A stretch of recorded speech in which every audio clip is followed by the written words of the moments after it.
but it's not the same as going on the floor and finding out how to make it work. I hope I answered you diplomatically and politically correctly.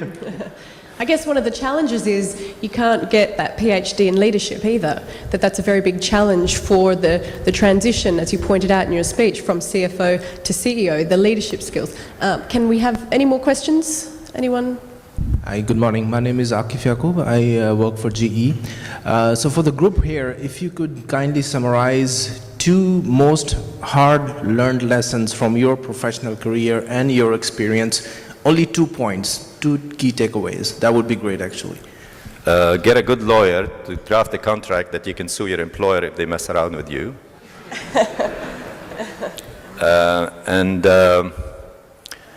I think what's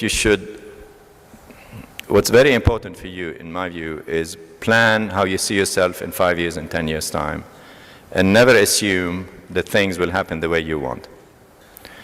If you work with a company like GE, which is a great company, and Nabil is a very good friend of mine, so you can send my regards to him, they appreciate their staff, and they work with them, and they plan for the career because they want to keep them.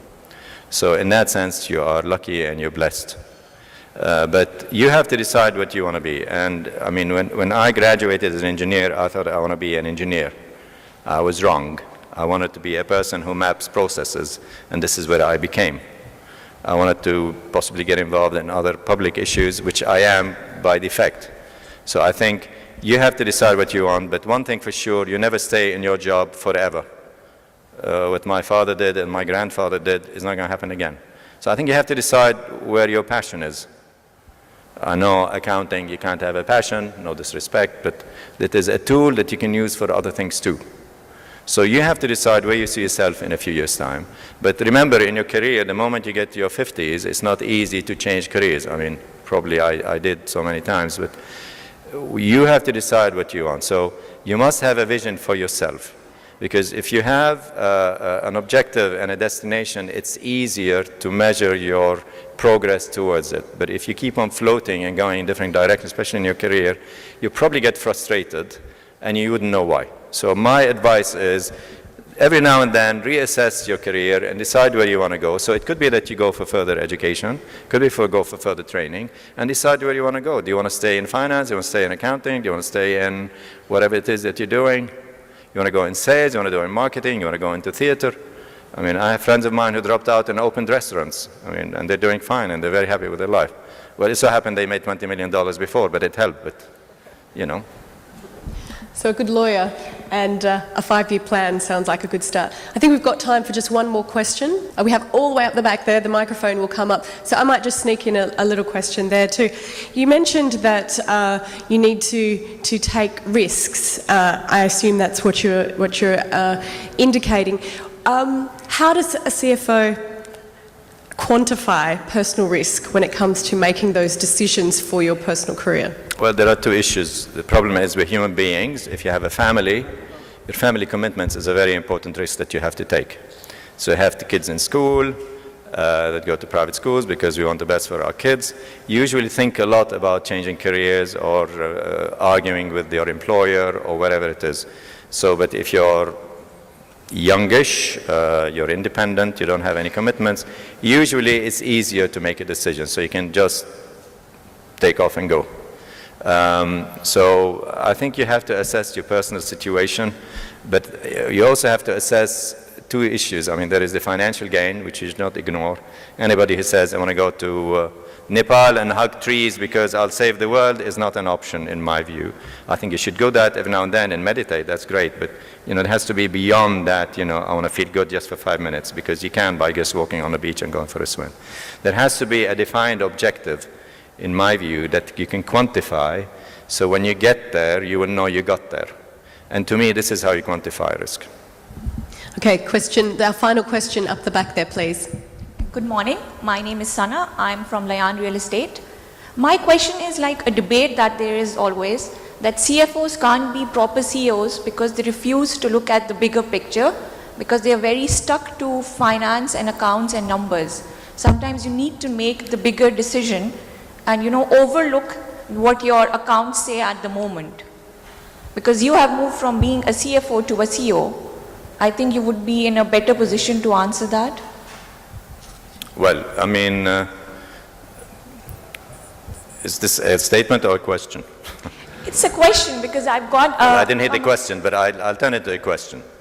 CFOs should look beyond the limited silo view of the world if they want to become leaders, irrespective if they are CFOs or CEOs, in my view. They can't just think about numbers and say, this is the history, look, I have this, because CFOs are now strategic partners, and strategic partners have to look to the future, one way or another.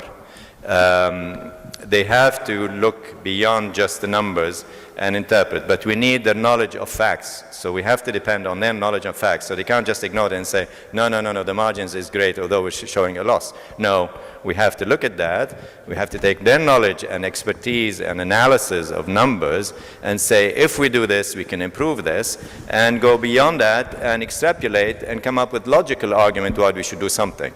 But I'm not saying they should just stick one to the other. We need their knowledge and their logic and analysis, but I also want them to take the limited view of just numbers and bookkeeping, and by double entry it has to balance, because life is not about balance all the time. Sometimes you have to make it unbalanced so you can go forward one way or another.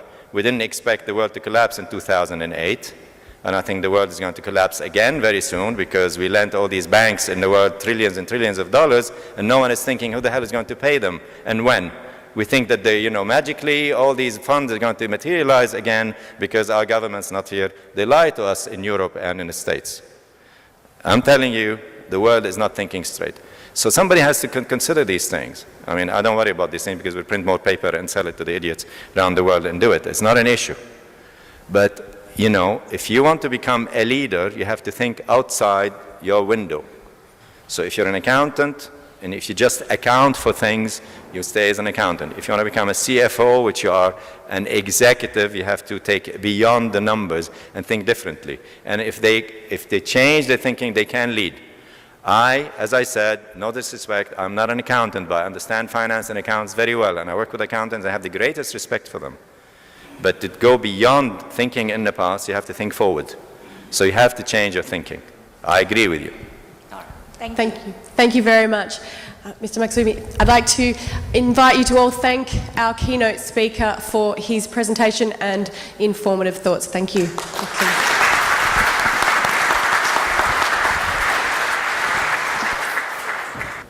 Well, I think we have learnt a lot there as far as the transition that can occur from CFO to CEO when it comes to our strategy. A 5-year plan sounds like a good way to start, and thinking outside the box. So some very, very informative food for thought as far as career trajectory goes.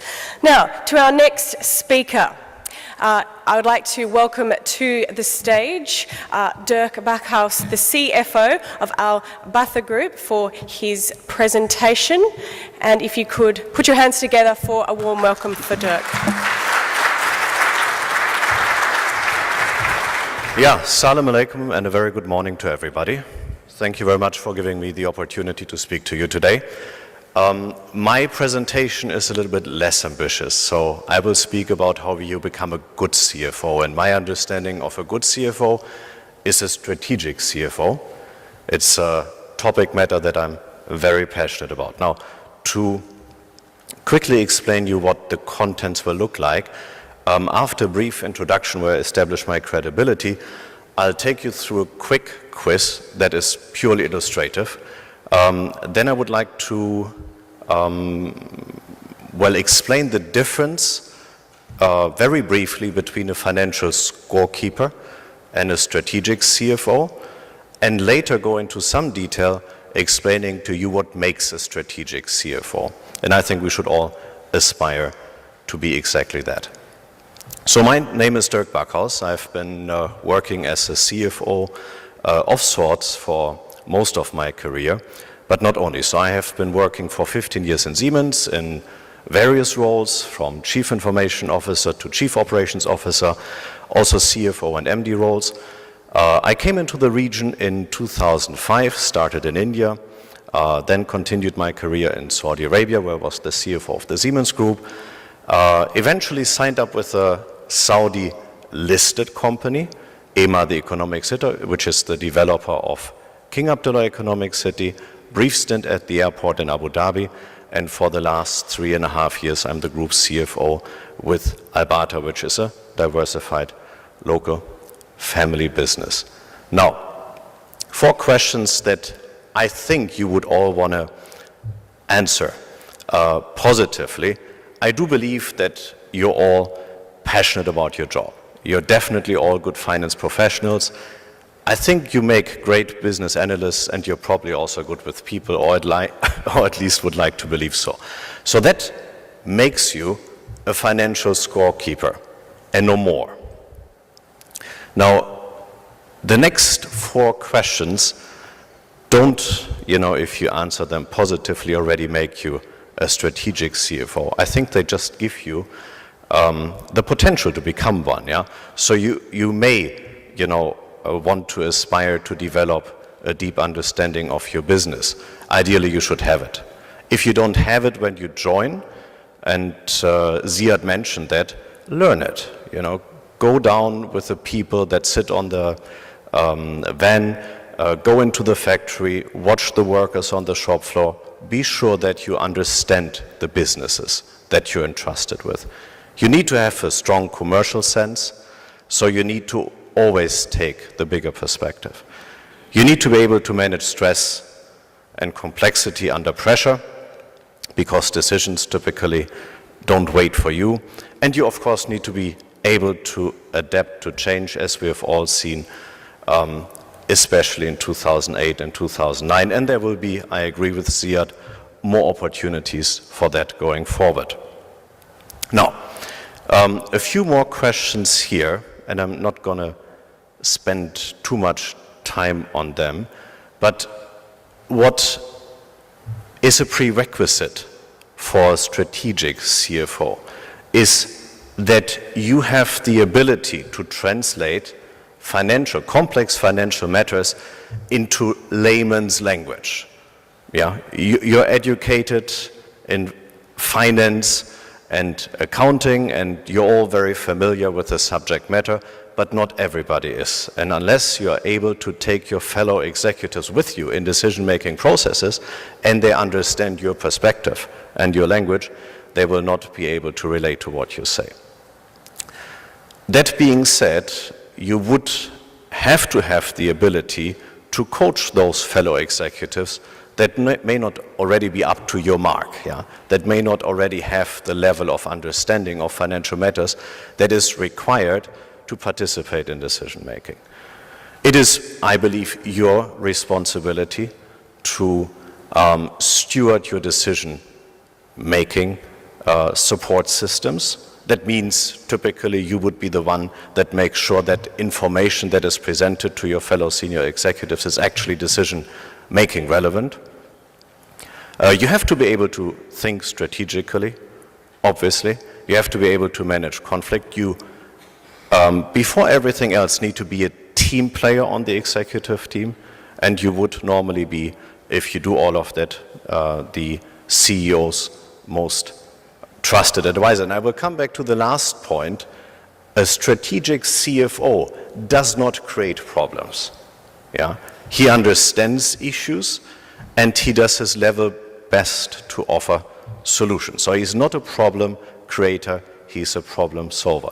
Now, Leslie mentioned when she opened the conference today that in her interactions with CFOs across the region, she has seen that they know it all, but they keep it all to themselves. You use different words, but CFOs seem to have that habit of keeping information to themselves, because that, at least I would interpret that way, gives them power. Now, I think you gain a lot more power if you share information, if you make them relevant, and if you help to solve the complex business problems that your business is facing every day. So, that's the quiz. Now, what is the difference between a financial scorekeeper or the traditional CFO and a strategic CFO? Now, a traditional CFO does everything that we have been trained to do, that you have been trained to do. Yeah? So he's in charge of accounting, reporting, disclosure controlling. He's aware of all the laws and makes sure that you're compliant with them. And for those who need to, he's also responsible for the company's internal control system, Sarbanes-Oxley 404 compliance, etc., etc. So that's good. That's the minimum requirement. That's where we all start. Yeah, but you need to be a lot more to sustain yourself as a CFO in the future. You need to be a business partner and you need to be a strategist. And, you know, it's either up or out, as Ziad says. Yeah? So you either grow into a strategic CFO, so you develop that ambition and you do what is required and you play team, or you will be out eventually because that traditional CFO model, the financial scorekeeper, is becoming more and more outdated. So what does a strategic CFO do? He does 4 things, I believe. Yeah? He thinks forward. Yeah? So he doesn't get hung up on past mistakes. He learns from them and he translates them into competitive advantages. He focuses on non-financial elements. And so that I'm not misunderstood, when I say here rather than financial, it doesn't mean instead of financial. It means rather than only financial. Yeah? When he assesses situations, he takes an external orientation as well, rather than just an internal. And of course, he partners with the business. Now, here's an important point. When I speak about forward focus, how can I ensure that, you know, I choose the right focus? And I would like to offer you an answer to that question. You should worry about the value of your business, the value of your firm. You're the CFO at the end of the day. Now, modern theory still suggests that the value of the firm is the net present value of its future cash flows. So that as a CFO gives you 3 levers, right? It gives you, A, the opportunity to make sure that you realize cash flows earlier. So it is about the traditional CFO's job, managing working capital as well. Realize cash flows earlier. Realize more of them. Yeah, support your co-executives in growing the business. Drive the business forward with them. Realize more cash flows. In order to realize more cash flows, you need to be successful. You need to generate more revenues at higher margins. And of course, if you manage your business diligently, you'll be able to lower the funding costs for your business, which drives your discount rate down. So these are the 3 levers for a CFO, for a strategic CFO that has a forward focus and wants to improve the intrinsic value of the firm. If you don't do that as a CFO, you don't make sense. You're not understood. But if you drive that agenda, your fellow executives will understand it, provided that you manage to educate them to the standard where that is necessary. Now, I'm going to be very quick on this slide because Ziad has already, I believe, delivered the message very clearly.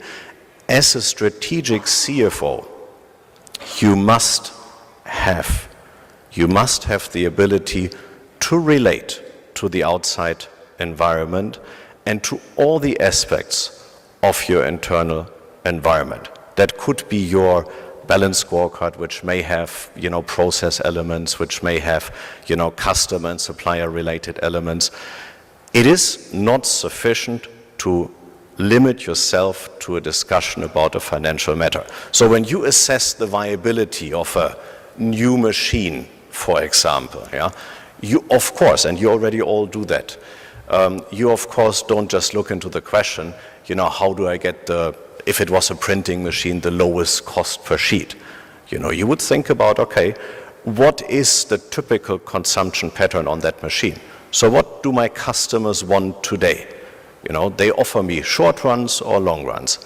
Am I today constrained to do only short runs on the machine simply because my machine only allows it? Or am I only doing short runs on my machine because nobody in our small market needs a long run? Yeah? So the most cost-efficient equipment won't help you if there's no market for it. So you as a CFO have to point out these questions earlier. You will find a production manager that would always want the best equipment. You would find a CEO that may not challenge him hard enough, that doesn't take necessarily, up all these logical questions. So you will have to ask them. You will have to make sure that nothing falls through the cracks. Now, the external orientation, I have touched that already. Think about Porter's 5 forces. So you need to be completely aware of the competitive dynamics within your industry. You have to be totally clear about the developments, current and future, in your supply chain. You, of course, need to understand, and as a CFO, that means also interact with your customers. There is no excuse for a strategic CFO not to grab every single opportunity that he has or she has to interact with suppliers or customers. And then, of course, depending on the industry that you're in, be open-minded. Look outside, understand what the future challenges in that industry could or would be it new market entrants or be it new technologies that actually could challenge your capabilities very fundamentally. And again, being a strategic CFO at the end of the day, of course, also means, that you command strategic tools. Now, I've been asked at another occasion, well, is then the strategic CFO also the chief strategy officer of the company?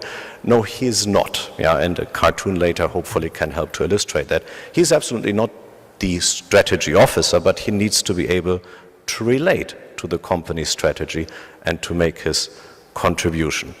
Now, keeping an eye on the big picture and all these dynamics, having that external orientation will help you, and that's why I put this chart, I'm not sure if you can see it, up in the left-right corner, to make better decisions or to influence decisions for a better outcome. You could have a business which is still very successful in its industry. So you could have a business which, is somewhere on the left-hand side. You have a high ability to compete in your industry. But if the industry itself is very unattractive, then you as a CFO, should of course be worried about that business and should think twice whether you endorse decisions to further invest in that business. So you need to participate or even encourage or propose portfolio decisions. Okay, now here's a Dilbert cartoon on strategy reality. You can read it yourself, but I would like to highlight a few points from it. So it's not very uncommon in any organization that strategy only happens in the boardroom, and the further down you go, the less understanding of the strategy or strategies of the organization you would find. So it is actually quite, I believe, possible that you engage with staff, that openly admits that they have no clue about your company's strategy. Now, as a strategic CFO, it is your job to make sure that from your end and with the access points that you have, you ensure that everybody in the company becomes aware of what the company's strategy is. Now, once that is clear, you have to make sure that, department heads, divisional CEOs, fellow board members don't just basically change, the plans that they had in any case to make them look as if they were compliant with your company's strategy and you become an accomplice in that, but they actually devise plans that support the strategy.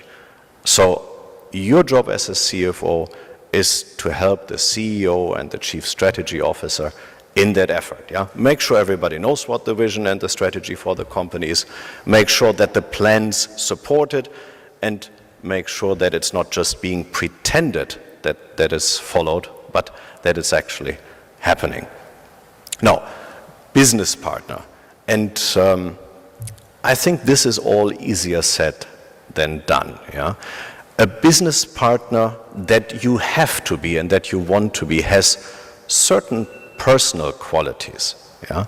So above all, he is straightforward and honest. He is accessible and he's open-minded. When I say he, I of course also mean she. Yeah? So it is important for a strategic CFO to create transparency. Now, we're all experiencing, no matter how good the company that we're working for is, office politics on a daily basis. So it's human, yeah? It's part of the game. But you can either, mitigate it, or you can become an accomplice in driving it to a point where it might spin out of control. As a strategic CFO, your job is to make sure that you disengage from politics, that you positively relate to your fellow officers, like them or don't like them. You share information no matter what the source. You create transparency. Without transparency, every decision that you take will be flawed. It will not be based on the information that was needed. So you turn data into intelligence, you make sure that all the data required by all the stakeholders is available, and you give everybody your level best insights and feedback, and you prove yourself to be a knowledgeable,